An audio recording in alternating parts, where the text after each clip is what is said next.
Hey everyone, it's Justine and welcome to a new video tutorial today. Now, I have to say that my jaw hit the floor when I saw this Peruvian lily stamp set from Altenew. It is a gorgeous layering stamp that, when stamped in various colors, creates the flowers that you saw on the card at the beginning of the video.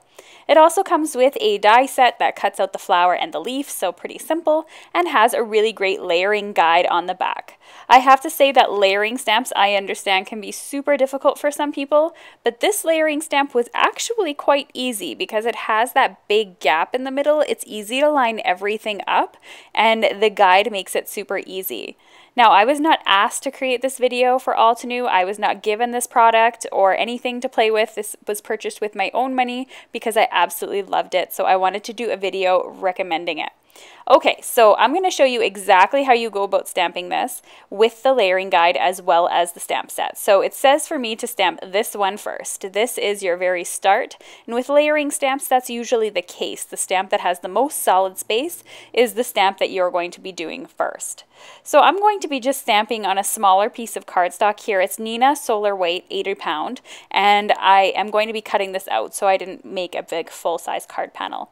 I'm going to stamp the first layer here in Bellini ink from Catherine Pooler. I'm going to be using Catherine's ink line here because I think it works really amazingly with solid stamps. It stamps perfectly every time, and I'm not going to get any sort of splotchiness. Okay, it did seem that I needed to refill my ink pad there, so I've just given that a quick refill here, and I'm going to stamp that a second time. So not a big deal. Because I'm using my MISTI stamping tool, I can stamp in the same spot each time over and over again. And you can see how amazing that stamped after I had just finished refilling it. Sometimes they need a little help. Alright, so I'm going on with my second layer now. So if you pull out your stamp set and pull out your layering guide, you just follow step by step. So your next step shows you that it's this stamp, it's exactly the same size, it's right beside each other, so very convenient. And it also shows you where you're going to line it up.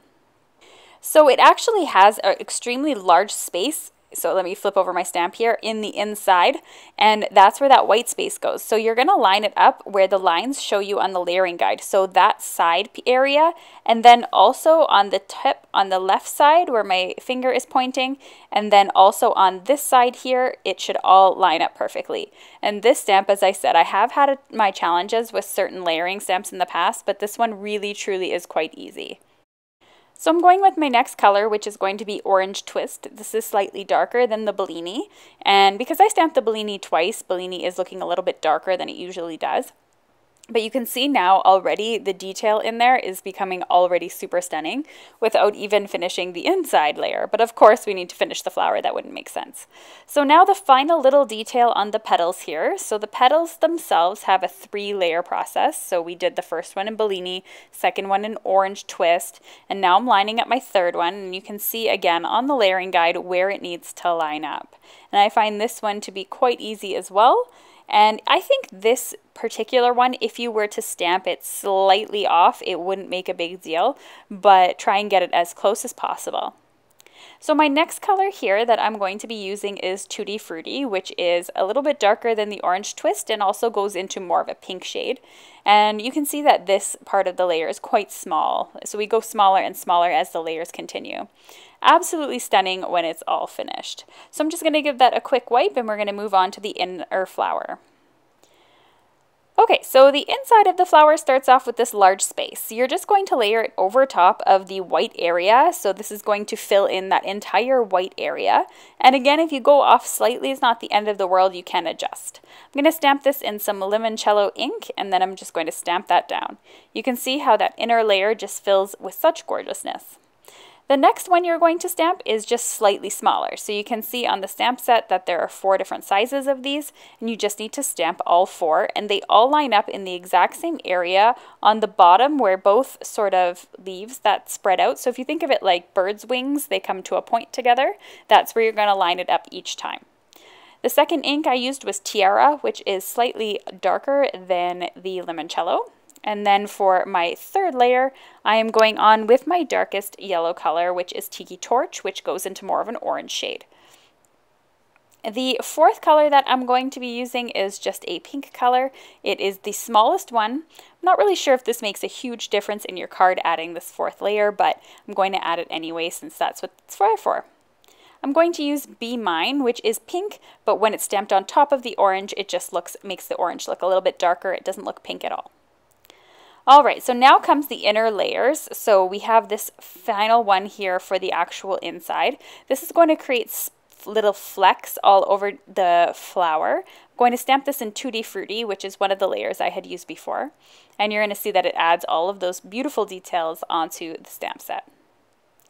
So now just the inner little stem, or not stem, I don't remember my flower parts very well, but the inside of it here. And I'm going to stamp this using some blackjack ink. So I'm going to stamp that into the center, which sort of finishes it off. And adding that really dark color also makes a big difference in it helps the colors themselves pop against something that is black or dark color. I'm going to stamp the final area in Midnight. I found you couldn't tell much of a difference between the Midnight and the blackjack on top of the flower, so you could use the same one. So that's the same flower here. This is the final result of the flower, and the leaves are pretty simple if you want to create leaves. I just wanted to show you some of the other color combinations that I did. I decided to do a purple and a yellow, a green and a pink, and I used the color wheel to help me figure out what I was going to put on the inside and outside. So I also did blue and yellow and a pink and yellow. So really, really fun ideas, and they're all super lifelike. I love the way that they turned out. And I just wanted to show you just a quick way in order to stamp these. So when I stamped this down, I had a piece of cardstock that was slightly larger than before. And what I did was I picked up my first layer, inked it up, stamped it, and then I rotated my cardstock, inked with my new color, and stamped it. That way I didn't have to spend time removing the stamp each time. I was able to get 2 flowers each time. I'm quite certain that if you had like a 6x6 piece of paper, you could get 4 flowers out of the deal with stamping 4 times rather than having to remove everything every time. So layering stamps are a bit of work because you need to layer all of them, so it's much easier if you could do it.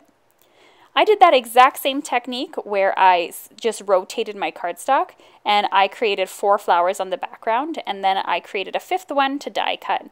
I also masked off some areas to add some of the leaves so you can see them stamped there, and I propped up the 5th flower using some 3D foam tape. So when I was all finished with that background, I mounted it onto a card base and added a sentiment using some black cardstock and heat embossed a white sentiment.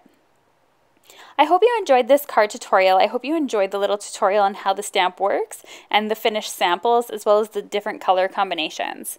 If you're interested in checking out some more videos, I have some suggestions below, as well as the subscribe button if you'd like to watch more. Thanks so much for watching, and I'll see you soon for another video. Bye!